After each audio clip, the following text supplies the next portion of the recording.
ପୁରା ତ ରଜ ପାଗ ଆଉ ଭଲ ପାଗ ଯୋଗ ଦେଖି ବାହାରି ପଡ଼ିଲେ ବୁଲିବାକୁ। କିଏ କିଏ ବାହାରିଲେ ଆପଣ ଏ ଭିତରୁ ଜଣକୁ ପୁରା ଭଲରେ ଚିହ୍ନିଛନ୍ତି। ଜଣେ ହେଲା ମୋ ପୁଅ ଚୁଙ୍ଗା ବା ଶାଶ୍ୱତ, ଆଉ ତା'ର ତିନି ସାଙ୍ଗ ମିକା, ଚାଇଁ, ବିଭୁ। ମୁଁ କହିଲି ହେଲେ ସକାଳୁ ସକାଳୁ ତ ମୋ ଗସ୍ତ କୁଆଡ଼େ କିରେ? ସେ କହିଲେ କୁଆଡ଼େ ଦୂରକୁ ନୁହେଁ ମ, ଏଇ 100 କିଲୋମିଟର ଭିତରେ ଖୋର୍ଦ୍ଧା ଆଉ ନୟାଗଡ଼ ଜିଲ୍ଲାର ବିଭିନ୍ନ ଜାଗା ଆମେ ଦେଖିବାକୁ ଯାଉଛୁ। ମୁଁ କହିଲି ହରେ ତୁମେ ସେ 3 ଯାକ 4 ଯାକ ତ ତୁମେ ବାହାତୋଳା ପିଲା, ତୁମର ବାପା ମା ଅଛନ୍ତି, ଆଉ ତୁମେ ଏମିତି କ'ଣ ପଳାଉଛ କିରେ 4 ଯାକ ଏକା ଏକା? ପୁଣି ମୋ ବାବାଇ ବି ତୁମ ସାଙ୍ଗେ ନାହିଁ। ଏମାନେ ଗୋଟେ ଦଳ, ଏ 5 ଜଣ ବିଭିନ୍ନ ଆଡ଼େ ଯାଆନ୍ତି, କେତେବେଳେ ପୁରୀ ତ କେତେବେଳେ କୁଆଡ଼େ। ଆଉ ବାବାଇ ଯାଉନି କାରଣ ତା'ର ଛୁଟି ନଥିଲା। ଆଉ ଇଏ ଚାଲାକ ପଡ଼ିକି କହିଦେଲେ କ'ଣ ନା, ଆମେ ପୁରା ପାଇଲଟିଂରେ ଯାଉଛୁ, ସବୁ ଦେଖି ଚାହିଁକି ଆଇଲା ପରେ ତୁମ ସମସ୍ତଙ୍କୁ ଆମେ ନେଇକି ଯିବୁ। ତାହେଲେ ଏମାନେ ଚାଲିଲେ ପ୍ରଥମେ ଗଡ଼ମାଣିତ୍ରୀର ରାମଚଣ୍ଡୀ ମନ୍ଦିରକୁ। ବହୁତ ପୁରୁଣା ଏ ମନ୍ଦିର, ଆଉ ପରିବେଶ ବି ବହୁତ ସୁନ୍ଦର ଥିଲା। ମାଆଙ୍କର କୃପା ନଥିଲେ ତାଙ୍କର କ'ଣ ଦର୍ଶନ ମିଳେ? ଚାରିଆଡ଼ ପ୍ରାକୃତିକ ପରିବେଶରେ ପୂର୍ଣ୍ଣ, ପରିଷ୍କାର ପରିଚ୍ଛନ୍ନ ଆଉ ସୁନ୍ଦର ଶାନ୍ତ। ସମସ୍ତେ ଚାଲିଲେ ମାଆଙ୍କ ଦର୍ଶନ ପାଇଁ। ବହୁତ ବଡ଼ ଏରିଆ ବି, ସବୁଆଡ଼ ଖୋଲାମେଲା। ଆଉ ସବୁଠୁ ବଡ଼ କଥା ହେଉଛି ଏଇଠି ଆମିଷ ଭୋଜି ଚଳେ। ତେଣୁ ଭୋଜି ଭାତ କରିବା ବା ପରିବାର ସହ ଯାଇକି ସେଠି ଭୋଜି ଭାତ କରି ଭୋଗ ଲଗେଇକି ଆସିବାରେ କୌଣସି ଅସୁବିଧା ନାହିଁ। ଦେଖନ୍ତୁ କେମିତି ସୁଦୃଶ ସିଡ଼ି, ସେଇଥିରେ ଚଢ଼ିକି ଗଲା ପରେ ଆମେ ମାଆଙ୍କର ଦର୍ଶନ ପାଇପାରିବା। ବହୁ ପୁରାତନ ମନ୍ଦିର ଏଇଟା, ବହୁତ କିମ୍ବଦନ୍ତୀ ସାଙ୍ଗରେ ବି ଜଡ଼ିତ। ମାଆଙ୍କର ବହୁତ ଐତିହାସିକ କିମ୍ବଦନ୍ତୀ ସାଙ୍ଗରେ ମାଆ ଜଡ଼ିତ। ସେଇ ମନ୍ଦିରଟିକୁ ଏମାନେ ଯାଇକିରି ପ୍ରଥମେ ଭାରି ଖୁସି ହେଇଗଲେ, କାହିଁକିନା 3 ଯାକ କେହି ବି ସେଠିକି ଯାଇନଥିଲେ ଆଗରୁ। ଆଉ ମୁଁ ବି ତ କେବେ ଯାଇନି, ସେଇଥିପାଇଁ ହିଁ ମୁଁ କହିଥିଲି ମୁଁ ନ ଯାଏ ପଛକେ ତୁମେ କୁଆଡ଼େ କୁଆଡ଼େ ଗଲ ସବୁ ଫଟୋ ଉଠେଇକି ଆଣିବ। ଆରେ ଆରେ ଏଠି ଗୋଟେ କ'ଣ ଗଞ୍ଜା ବୁଲୁଛି? ହଁ, ମାଆଙ୍କ ପାଖରେ ଯେଉଁ ମାନସିକ କରାଯାଇଥାଏ ସେମାନେ ଏଇଠି ଏମିତି ସେମାନଙ୍କୁ ଏଇଠି ଛାଡ଼ି ଦିଆହେଇଥାଏ। ଏ ଗଞ୍ଜା ସବୁ ମାନସିକ ଗଞ୍ଜା ଏଇଠି ଛାଡ଼ି ଦିଆହେଇଛି, ଆଉ ସେମାନେ ସ୍ୱଚ୍ଛନ୍ଦରେ ବୁଲୁଛନ୍ତି। ଏବେ ଆମେ କରିବା ମାଆଙ୍କର ଦର୍ଶନ। ସତରେ ମୁଁ ନ ଯାଇଥାଏ ପଛକେ ପିଲାମାନଙ୍କ ଦ୍ୱାରା ମାଆ ରାମଚଣ୍ଡୀଙ୍କୁ ଦର୍ଶନ କଲି, ଆଉ ତାଙ୍କର ଏଇ ଉଜ୍ଜ୍ୱଳ ପ୍ରତ୍ୟକ୍ଷ ମୂର୍ତ୍ତିକୁ ଦେଖିକି ମୁଁ ଶିହରିତ ହୋଇଗଲି। ବହୁତ ଖୁସି ଲାଗିଲା। ଆଉ ମାଆଙ୍କୁ ବି ପ୍ରାର୍ଥନା କରିଛି, ହଉ ମୋ ପୁଅ ତ କହିଥିଲା ସେ ପାଇଲଟିଂରେ ଯାଇଛି ବୋଲି, ଥରେ କୃପା କରି ନବୁଲ ମାଆ କୃପାମୟୀ ତୋ ପାଖକୁ ମୋତେ ସପରିବାର। ମୁଁ ତ ସପରିବାର ନ ଗଲେ ମୋତେ ଭଲ ଲାଗେ ନାହିଁ। ଛୋଟ ଛୋଟ ନାତି ନାତୁଣୀକୁ ଛାଡ଼ି ମୁଁ ଏକୁଟିଆ କୁଆଡ଼େ ଯାଇ ବୁଲି ଆସିବି? ଯେଉଁ ସବୁ ଜାଗା ମୁଁ ଭାବେ ଏ ଜନ୍ମ ପାଇଁ ଥରଟିଏ ଦେଖିଦେବା ଉଚିତ, ଦୂର ଦୂରାନ୍ତକୁ ଯାଏ, ସେଠିକି ମୁଁ ଆଙ୍କ ସାଙ୍ଗରେ ଯାଏ ଭାରି। କିନ୍ତୁ ଆମ ଏ ଓଡ଼ିଶା ଭିତରେ ପାଖ ଆଖ ଜାଗା ଯେଉଁଠିକି ମୁଁ ପିଲାମାନଙ୍କୁ ସାଙ୍ଗରେ ନେଇପାରିବି, ସେଠିକି ଏକା ଗଲେ ମୋ ମନ ଭାରି କଷ୍ଟ ହୁଏ। ସେଇଥିପାଇଁ ତ ମାଆଙ୍କ ପାଖେ ପ୍ରାର୍ଥନା କଲି, ମା ଲୋ ଥରଟିଏ ନେବୁ। ମାଆଙ୍କ ଦର୍ଶନ ସରିଲା, ଏମାନେ ପୁଣି ବାହାରିଲେ ଆଗକୁ। ଟୋକା ଟାକିଳିଆ କଥା, 4 ତ ଯାଇଛନ୍ତି, ଯେଉଁଠି ଯାହା ପାଇଲେ ଖାଇଲେ। ମେଘ ଯଦି ହେବ ଗାଡ଼ି ଖଣ୍ଡେ ତ ସାଙ୍ଗରେ ଅଛି। ତାଙ୍କ ବେଳା ଭାରି ଭଲ ଥିଲା, ମେଘ ଆଦୌ ନଥିଲା, ଖରା ବି ନଥିଲା। ତେଣୁ ସେମାନେ ବଡ଼ ଆନନ୍ଦରେ ବୁଲୁଥିଲେ। ମାଆଙ୍କ ଦର୍ଶନ ପରେ ସେମାନେ ଚାଲିଲେ କେଉଁଠିକି କହିଲେ? କ'ଣ ଦେଖୁଛନ୍ତି ଆପଣମାନେ? ରଥ ପରା। ରଥରେ ବସିବେ କାଳିଆ ସାଆନ୍ତ। ସେ ଯେଉଁଠି ତାଙ୍କ ପାଇଁ ରଥଟିଏ ଲୋଡ଼ା। ସବୁଠି ନ ହେଇପାରିଲେ ବି ଅଧିକାଂଶ ଜଗନ୍ନାଥ ମନ୍ଦିରରେ ରଥଯାତ୍ରା ହୁଏ। ଆଉ ଏବେ ତ ନଗଦ ରଥଯାତ୍ରା ଯାଇଛି, ତେଣୁ ମହାପ୍ରଭୁଙ୍କ ରଥ ଦାଣ୍ଡରେ ଥୁଆ ହେଇଛି। ଏମାନେ ଯାଇଥିଲେ ନୟାଗଡ଼ର ରଣପୁରରେ ଥିବା ଜଗନ୍ନାଥ ମନ୍ଦିରକୁ। ଏଠାରେ ଅନ୍ନପ୍ରସାଦ ବି ମିଳେ। ଆମର ଖାଇଲା ଠାକୁର ଉପାସ ରହନ୍ତେ ନା କ'ଣ? ହେଲେ ବେଳ ହେଇନଥିବାରୁ ସେମାନେ ସେଠି ପ୍ରସାଦ ନ ଖାଇ ପୁଣି ଆଗକୁ ଚାଲିଲେ। ଏବେ ପହଞ୍ଚିଗଲେ ଲଡ଼ୁ ବାବାଙ୍କ ପାଖରେ। ଏଠି ଆଉ ଭାଗ୍ୟ ସାଥ ଦେଲାନି। କାହିଁକି କେଜାଣି ମାଆଙ୍କ ଦର୍ଶନ କଲେ, ଜଗନ୍ନାଥଙ୍କୁ ଦର୍ଶନ କଲେ, କିନ୍ତୁ ଲଡ଼ୁ ବାବାଙ୍କ ଦର୍ଶନ ପିଲା 4 ପାଇପାରିଲେନି।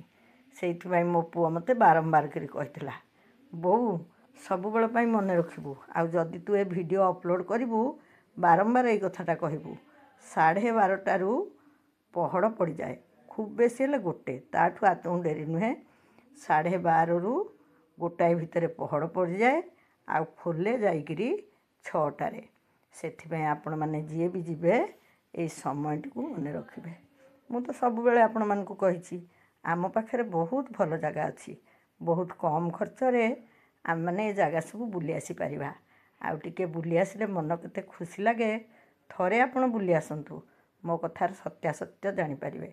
ଗୋଟିଏ ଦାମିକା ଜିନିଷ ବ୍ୟବହାର କରିବା, ଆମମାନଙ୍କର ବି କେତେ ଜଣଙ୍କର ସଉକ ଅଛି, କିନ୍ତୁ ଟିକେ ଆପଣଙ୍କ ସଉକଟା ଚେଞ୍ଜ କରନ୍ତୁ।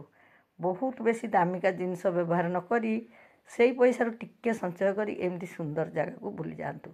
ମୁଁ କଥା କହୁ କହୁ ଗାଡ଼ି କ'ଣ ପିଚୁ ରାସ୍ତାରୁ ଆସି ମାଟି ରାସ୍ତାରେ ପହଞ୍ଚିଗଲାଣି। ମୁଁ ଯେବେ ଫତେଗଡ଼ ରାମ ମନ୍ଦିରକୁ ଯାଇଥିଲି ଏମିତି ମାଟି ରାସ୍ତାରେ ଯିବାକୁ ଥିଲା। ଏମାନେ କ'ଣ ତାହେଲେ ଫତେଗଡ଼ ପଳେଇଲେ ନା କ'ଣ? ନା ନା, ଏମାନେ ଗୋଟେ ବଢ଼ିଆ ନୂଆ ଜାଗାକୁ ଯାଇଛନ୍ତି। ଆଉ ପାର୍କିଂ ପାଇଁ ସେଠି 40 ଟଙ୍କା ଦେବାକୁ ପଡ଼ୁଛି। ହେଲେ ଏଇ ଜାଗାଟା କେଉଁଠି କହିଲେ? ଇଏ ବି ଜଣେ ମାଆଙ୍କର ମନ୍ଦିର, ହେଲେ ଇଏ ମାଆ ବୈଷ୍ଣୋଦେବୀଙ୍କ ମାଆଙ୍କ ଢାଞ୍ଚାରେ ତିଆରି ହେଇଛି।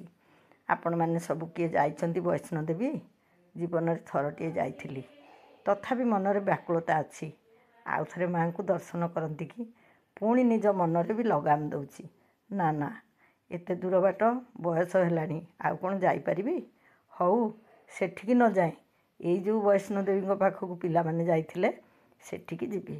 ଏଠି ଯେମିତି ସେମାନେ ମୁଣ୍ଡରେ ବାନ୍ଧିଛନ୍ତି ସେଠି ବି ସେମିତି ମିଳେ, ହେଲେ ଏଠି ଏମାନେ ଠେଙ୍ଗା ଧରି ନାହାନ୍ତି। ସେଠି ସମସ୍ତେ ଗୋଟେ ଗୋଟେ ବାଡ଼ି ପ୍ରାୟତଃ ଧରିଥାନ୍ତି, କାହିଁକି ନା ଗୁଡ଼ାଏ ବାଟ ଚାଲିକି ଯିବାକୁ ପଡ଼େ। ଅବଶ୍ୟ ଯିଏ ଚାହିଁଲେ ଘୋଡ଼ାରେ ଯାଇପାରିବ, ପାଲକିରେ ଯାଇପାରିବ କି ନାହିଁ ମୁଁ ଜାଣିନି। ଆଉ ବ୍ୟାଟେରୀ ଗାଡ଼ି ହେଇଛି ବୋଲି ମୁଁ ଶୁଣୁଛି। ଆମେ ଯେବେ ଯାଇଥିଲୁ ସେବେ ବି ସେଠି ହେଲିକପ୍ଟର ବ୍ୟବସ୍ଥା ଥିଲା, କିନ୍ତୁ ହେଲିକପ୍ଟର ବ୍ୟବସ୍ଥା ଗୋଟେ ନିର୍ଭରଯୋଗ୍ୟ ବ୍ୟବସ୍ଥା ନୁହେଁ। ଜଳବାୟୁରେ ସାମାନ୍ୟ ପରିବର୍ତ୍ତନ ହେଲେ ବି ହେଲିକପ୍ଟର କ୍ୟାନସଲ୍ ହୋଇଯାଇଥାଏ ବା ବାତିଲ କରିଦିଆଯାଇଥାଏ। ତେଣୁ ଚାଲିକି ଯିବାଟା ସବୁଠୁ ମଜା ଆଉ ସବୁଠୁ ଭଲ। କ'ଣ ଏଠି ଗୋଟେ ନଡ଼ିଆ ବାଡ଼େଇ ଦେଲେଣି, କେମିତି ବାହାଦୁରରେ ନଡ଼ିଆଟା ବାଡ଼ା ହେଲା ଦେଖିଲେଟି? ନଡ଼ିଆଟେ ତ ବାଡ଼ା ହେଲା, ସତେ ଯେମିତି ଗୋଟେ ବିରାଟ କାମ କରାହେଲା, ଗୋଟେ ଷ୍ଟାଇଲରେ ବାଡ଼ା ହେଲା। ଆଉ ସାଙ୍ଗସାଥି ଯାଇଛନ୍ତି ତ, ଚୁଙ୍ଗା କହୁଥିଲା କ'ଣ ସେ ଭିଡ଼ିଓ ନେବୁ? ମୁଁ କହିଲି ଆରେ ଭଲ ଜାଗା ସବୁ ଯାଇଛ, ପିଲାମାନେ ଯାଇଛ, ଆଉ ଆମ ଘର କଥା ଭିଡ଼ିଓ ମୁଁ କାହିଁକି ନେବିନି? ତାକୁ କହି ଏ ଭିଡ଼ିଓଟି ଆଣିଥିଲି, ଆଉ ଆପଣମାନଙ୍କୁ ବାଣ୍ଟି ଦେଉଛି। ଏଇଥିପାଇଁ ଯେ ମୁଁ ଯେମିତି ଜାଗା ସବୁ ଦେଖିକି ମନେ ମନେ ଠିକ୍ କରୁଛି, ଶୀତଦିନ ଆସିଲେ ମୁଁ ନିଶ୍ଚୟ ଏଇ ଜାଗା ସବୁ ବୁଲିଯିବି। ଆପଣମାନେ ଯଦି କିଏ ଏଇ ପାଖ ଆଖରେ ଅଛନ୍ତି ବା ଏଇ ଜାଗାକୁ ଯାଇନାହାନ୍ତି, ଏମିତିକି ଆମ ଭୁବନେଶ୍ୱରରୁ ବି ତ ବେଶୀ ବାଟ ନୁହେଁ।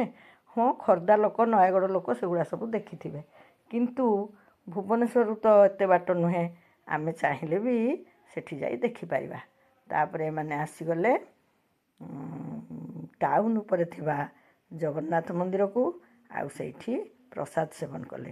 ଗୋଟିଏ ଭଲ କଥା ମୋତେ ପୁଅ କହୁଥିଲା ଯେ ବୈଷ୍ଣୋଦେବୀଙ୍କ ମନ୍ଦିର ପାଖରେ କୌଣସି ପ୍ରକାର ଗୁଟକା, ସିଗାରେଟ୍, ପାନ ଏସବୁ ବିକ୍ରି ହେଉନି। କେତେ ଭଲ କଥାଟେ। ସବୁ ଦେବାଦେବୀଙ୍କ ମନ୍ଦିରରେ ଯଦି ଏଇ ନିୟମଟା ଲାଗୁ କରାହୁଅନ୍ତା ବା ସ୍ୱତଃପ୍ରବୃତ୍ତ ଭାବରେ ସେଇ ଅଞ୍ଚଳର ଲୋକମାନେ ଏଇ ନିୟମଟିକୁ କଡ଼ାକଡ଼ି ଭାବରେ ପାଳନ କରନ୍ତେ, ଆମ ପରିବେଶରେ କେତେ ପରିବର୍ତ୍ତନ ହୁଅନ୍ତା, ସମସ୍ତଙ୍କ ମନରେ ବି ଟିକେ ପରିବର୍ତ୍ତନ ହୁଅନ୍ତା। ଏ ଭିତରେ ସେମାନେ ପୁଣି ଚାଲିଗଲେ ନୟାଗଡ଼ ଟାଉନ୍ ଉପରେ ଥିବା ରାମ ମନ୍ଦିରକୁ। ସେଇଠି ପ୍ରସାଦ ସେବନ କଲେ। ବେଳ ଅଛି ଆହୁରି ହାତରେ, ସଞ୍ଜ ଜଷ୍ଟ ନଇଁ ଆସୁଛି। ଘରକୁ ଫେରିବେ, ସାଙ୍ଗସାଥି ହେଇକି ଯାଇଛନ୍ତି ପରା। ତାଙ୍କ ମୁଣ୍ଡକୁ ହଠାତ୍ ପଶିଗଲା, ସୁନାଖଳାରୁ ଡାହାଣ ପଟେ ଗଲେ ବାଟରେ ପଡ଼ିବ କୋଟଗଡ଼ ପାର୍କ, ଆଉ ସେଠି ଘଣ୍ଟେ ନ ବିତେଇ ସେ କାହିଁ ସିଧାସଳଖ ଘରକୁ ଆସିବେ? ତେଣୁ ସେମାନେ ସେ ପାର୍କକୁ ଚାଲିଲେ। ସତରେ ମାତ୍ର 40 ଟଙ୍କା ଟିକେଟରେ ପାର୍କଟି କିଛି ମନ୍ଦ ନଥିଲା, ବହୁତ ଭଲ ଲାଗୁଥିଲା। ଆଉ ଏମାନେ ଯେଉଁ ସମୟରେ ଯାଇଥିଲେ ସେଇଟା ତ ପାର୍କରେ ବୁଲିବାର ସମୟ। ସେଠି 2 ଘଣ୍ଟା ନ ବିତେଇ ଇଏ କାହିଁ ଘରକୁ ପଳେଇ ଆସିବେ? ଯେଉଁଠି ଜାଙ୍ଗଲିକ ଶୋଭା ସେଇଠି ପ୍ରଭୁ ମହାଦେବ, ଆଉ ଏଠି ବି ମହାଦେବ ହିଁ ବସିଛନ୍ତି। ଆଉ ଚାରିକଡ଼ର ଶୋଭା ଦେଖୁନାହାନ୍ତି। ଛୋଟ ପିଲାଙ୍କୁ ତ ଏ ଜାଗାଟା ନିଶ୍ଚୟ ଭଲ ଲାଗିବ। ଆଉ ବେଳେବେଳେ ମନ ପରିବର୍ତ୍ତନ ପାଇଁ ଏଇଭଳି ଜାଗାକୁ ଘଣ୍ଟେ ଅଧେ ବୁଲିଗଲେ ବହୁତ ଭଲ ଲାଗେ। ଆମ ଜୀବନର ଅନେକ ଯୋଜନା ସାଙ୍ଗରେ ଭ୍ରମଣ ଯୋଜନାଟା ନିହାତି ରଖିବା କଥା।